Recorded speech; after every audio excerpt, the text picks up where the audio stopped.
What's up, guys? Welcome back to the channel and welcome to a quick interior and exterior overview of this gorgeous 2025 McLaren 750s Spider. This is a gorgeous example that's currently for sale at McLaren of Washington. It is finished in Helios orange, I believe, and it is a stunning color here.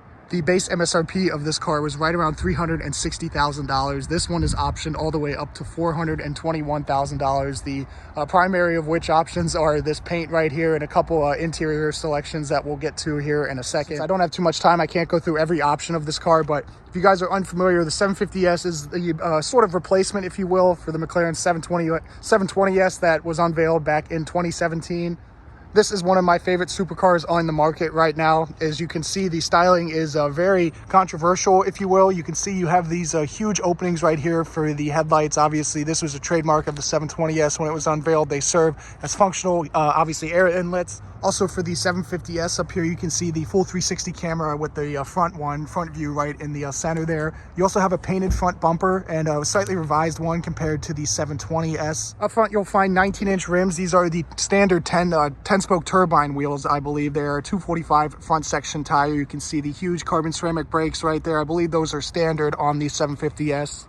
I love some of the other aero elements on this car. You can see the fender vents right here to help alleviate some of the positive air pressure in the wheel well. And this very distinctive kind of swooping element on the side door here. You can see the air just kind of goes along the actual body of the car and obviously feeds into this intake part right here. Because this is a Spider, it has the removable hardtop as well. It is fully power, and you also have this kind of flying buttress design right here. I think that's unique to the Spider. You can see obviously channels a little bit of air through there, and you can actually activate this hardtop at speeds up to 30 miles an hour, and you can also lower this rear window with the top up so you can get some really nice exhaust sounds. Out back, you have a staggered set of wheels. These are a 20-inch, same gorgeous turbine design here, 10-spoke with a 305/30 section rear tire.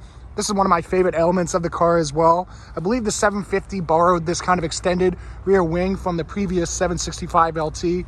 So you can see how kind of elongated it is and how it kind of swoops upward at the edges there. Out back, some of the changes for the 750S are this kind of twin single exhaust right here. You can see the dual ports, but obviously a single exit right there. You have extended mesh on the rear as well. I think that's unique to the 750S. You also have a little bit of a obviously cooling on top of the engine bay as well. You don't have much access, especially given that this is the Spider. You have really thin LED taillights as well and an aggressive rear diffuser. You can see all the channels underneath there, as well as the exposed gearbox and other elements under there as well. I've always really liked that about these McLarens.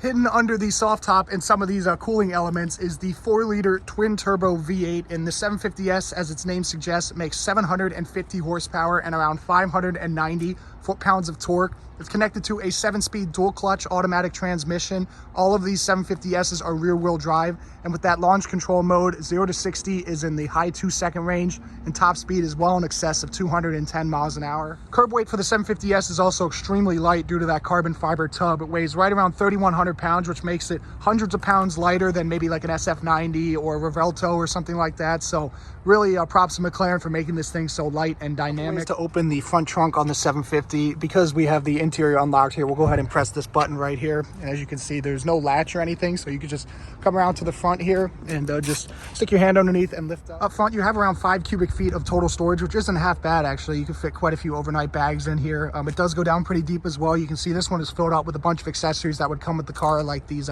tire resters, I believe. So if you want to have the car in the trickle charge, as well as the full car cover. You can also see a plaque right here with some vehicle information as well. That looks really nice. In order to get in the 750S, as you can see, there's no visible door handle. There's actually just a button you can feel for behind the aero element right here, and you can just lift up like so. I also love when the door is up, you can see the aero element that we were talking about before, how hollow this is. You can see the obviously the handle for the door is right there, but otherwise this is basically a full channel to direct the airflow along the side of the car and into those, you know, flying buttresses and intakes and everything like that. Just an incredible piece of design. This is my favorite angle of the car. We'll go ahead and open up the passenger door as well. Obviously, you have the butterfly doors pretty much on every McLaren model here, and this is, like I said, one of the best angles of this car. As you can see, this one is finished in the full Alcantara interior with the extended carbon pack behind the seats as well, if you can get a better view of that. I believe that's around a $7,000 option. These are also the McLaren Sport bucket seats with the McLaren logo on the headrest there. You have some buttons to control the actual tonneau cover, I believe, which is this section right here for the Spider top. You also have the buttons that I showed you for the front trunk release, the mirror controls, a 750S plaque right here. You can see this kind of hump right here with the start of the extended carbon fiber. That's part of the McLaren carbon fiber tub. You can see actually elements of it right here.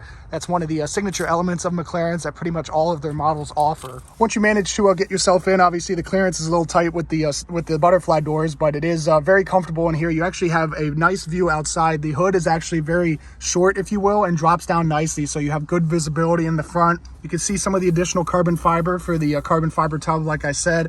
This one's equipped with the Bowers & Wilkins audio system. For the 750S, you also had an updated display compared to the 720, so you can see some battery health as well as an outline of the car, the odometer, as well as the range. Another one of my favorite elements of pretty much every McLaren is this flat bottom 3-spoke steering wheel here with the rocker style paddle shifters. So you can actually change up or down using one side of the wheel. So you actually can keep your hands on the wheel when you're taking a corner aggressively, which is really nice. Continuing along here, you have an updated infotainment for the 750 as well. This has Apple CarPlay and Android Auto, I believe, compared to the 720.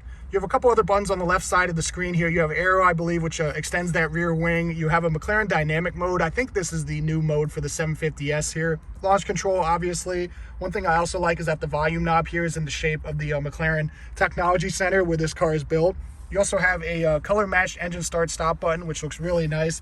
I really like this kind of flowing center console as well with the gear selector for drive, neutral, reverse, the hazard switch, as well as the auto start-stop. You also have a little bit of storage underneath this floating center console and with a cup holder and a kind of 12-volt socket as well.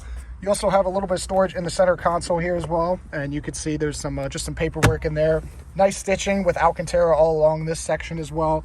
You have some controls for that rear window, I believe. Like I said, you can lower it with the top up, as well as for the actual hard top control. One thing I'm not too crazy about on these McLarens in general are the seat controls. They're actually buried on the side here, and they're not easy to understand at all. It took me a while to actually move the seat back, so I kind of wish they would move it in maybe in this free space right here, but you do have 2-person memory, which is nice.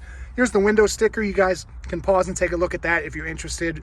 Fuel economy, 15 city, 19 highway. Like I said, $421,000 for the suggested MSRP. Well, guys, I hope you enjoyed this quick overview of the gorgeous 2025 McLaren 750S Spider. Just want to give a huge thank you and shout out to McLaren of Washington. Like I said, this one is for sale in their new lot and inventory, so I'll have their contact information in the description box below. But if you did enjoy, please be sure to drop a like and subscribe for a ton of great content coming very soon, and I'll catch you in the next one.